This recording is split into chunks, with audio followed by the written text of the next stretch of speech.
Welcome back for another episode for the Enduro Bike Roundup. Today we'll be focusing on the Canyon Torque 2.9.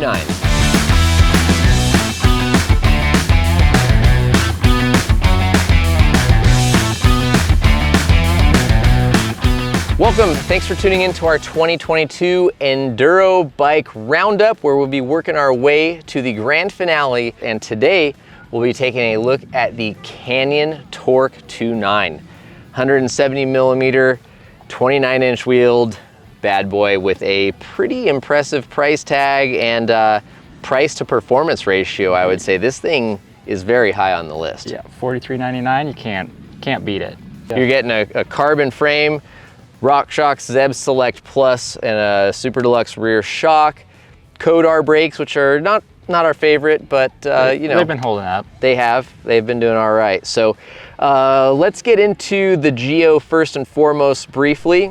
So most of our bikes that we've been testing are size large. However, due to some availability issues and what we could get, extra large was what Canyon sent us, and the extra large is very big.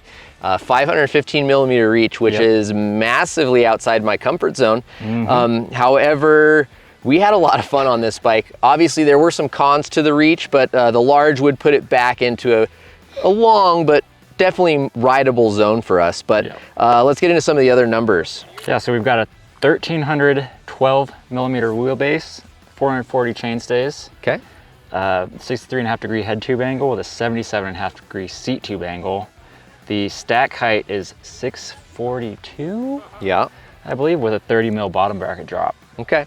Yeah, it's definitely got one of the, I guess, largest bottom bracket drops of all the bikes in the shootout. Canyon seems to just kind of have a lot of bikes with very low BBs, and it could be a pro or con depending on where you ride and what you do. I think overall, though, the Geo is pretty capable. Again, the reach, sometimes it's cool to ride bikes that are way outside of your comfort zone because it forces you to learn and reevaluate. Am I staying in this comfort zone just because? What is your comfort zone again? Oh my gosh. All right, so here we're going into it. My comfort zone traditionally is about 475 to 480 broken record sound. However, I have found that number is definitely more favorable on e-bikes. On non-e-bikes, I definitely think that the 480 to 485, I'm creeping towards 485, but I think 480 is really a pretty dialed spot for me. So, oh, you got some things that you want to say? I got things I want to say. Oh, all right. Well, we tried to, you know, sneak this one in while Dario was out getting another tester. That's cute, you guys are matching. Hey, look at that, cool. Almost.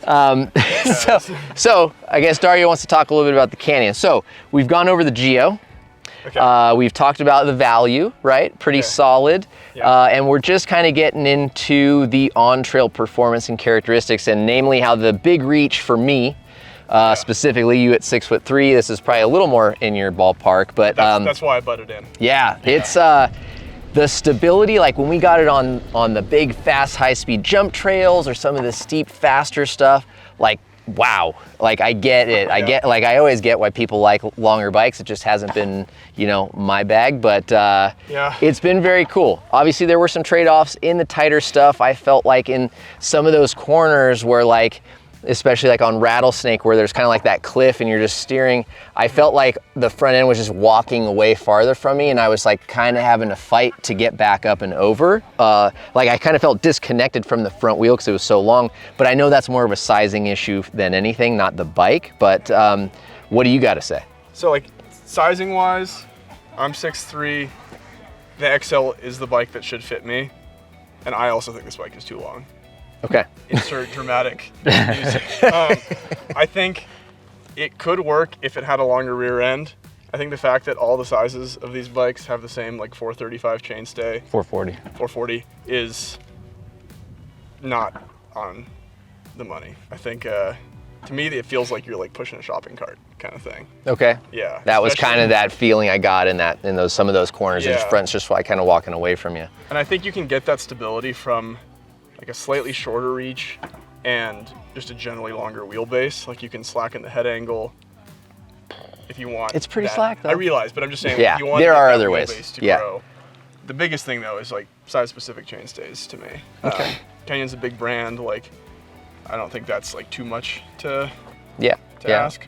So moving on from the Geo, Uh-huh. because that can be changed by sizing. Sure. Let's get into bump compliance, suspension platform. How does it feel to you, Sean?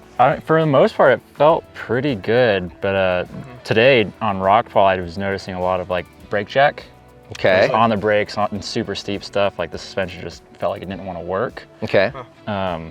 But I mean, like the other day when we were when I was chasing you down, like it felt super good. Yeah. So I mean, maybe I was just not in the headset today, but like, I mean, I liked it on rockfall a lot. You loved it. Like I was ripping. you were But saying it you was weren't going to good. give this bike up the other day. No, I mean, I still feel that way. I just want to go ride more. Yeah. Yeah. Dario? Suspension feels good. I spent a day climbing on this. We were riding some of the trails in town. It pedals super well, which I was kind of impressed by for being like this long travel, kind of like free ridier bike. Yeah. It pedals super well, and then like no switch flipped. You just turn around, go downhill, and it's nice. It's like really, I thought like the small bump on it was really good. We were riding a lot of jump trails on this bike when I was riding it.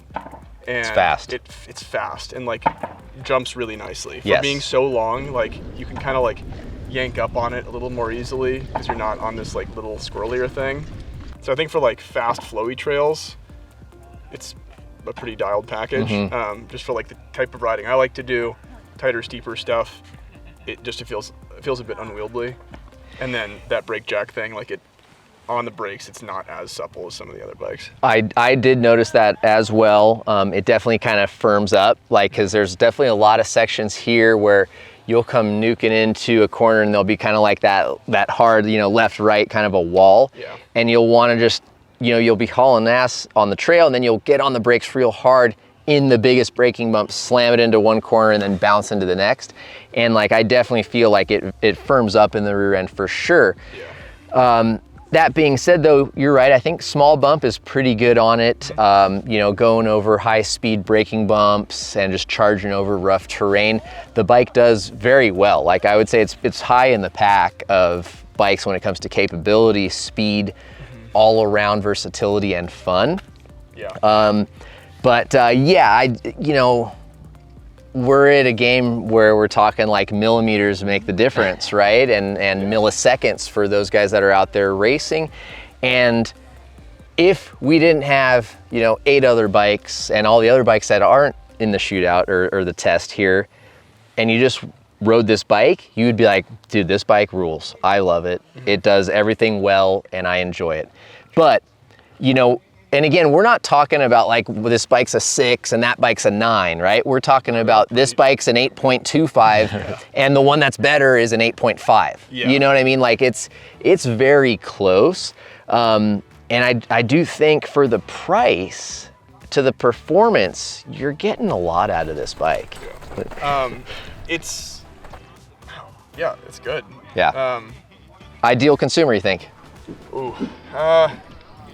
I'd say either someone who rides like fairly smooth and like chattery but fast trails and wants something that's like super stable but like you can still pop it around and feel like you're like agile, like you can manual it, turn tight if you need to. Killer for that. For someone who likes big jumps, feels like a good bike for that. Just because that back end like pops nicely, but it's super long and stable. And the suspension does work really well on those single hits. Yeah. I don't think it's necessarily the best race bike we've got here. Yeah. I don't think No. it's bad for that, but it's not.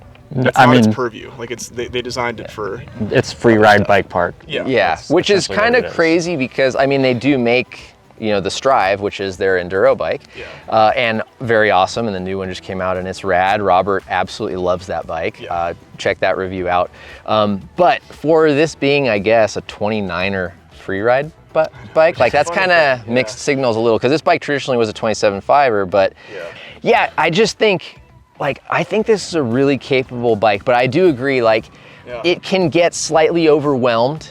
And again, what amount of riders, right? If you're talking about 100% of riders out there, how many of them are going to be overwhelming that bike, and how many times a week, right? Like Sure. twice a month, are you going to find like one section that overwhelms the bike for $4,400? Maybe that's worth it, you know? Yeah. If you're living for the race, then I don't know. There might be something that's, you know, maybe that's the Strive or another bike that we've got. But I do think bang for buck there. Killer. Fun there, confidence, suspension performance is pretty dang good. I'm really happy with this bike. I enjoy it. I definitely think it's one that's worth considering. So there you have it, the Canyon Torque 2.9. Thumbs up. I mean, it's a fun bike. Absolutely rad. Make sure you guys stay tuned. Don't forget to subscribe and count down with us as we work up towards the grand finale, where this bike goes up against the 7 others in our roundup. Thank you guys very much. We'll see you out on the trails. Bam.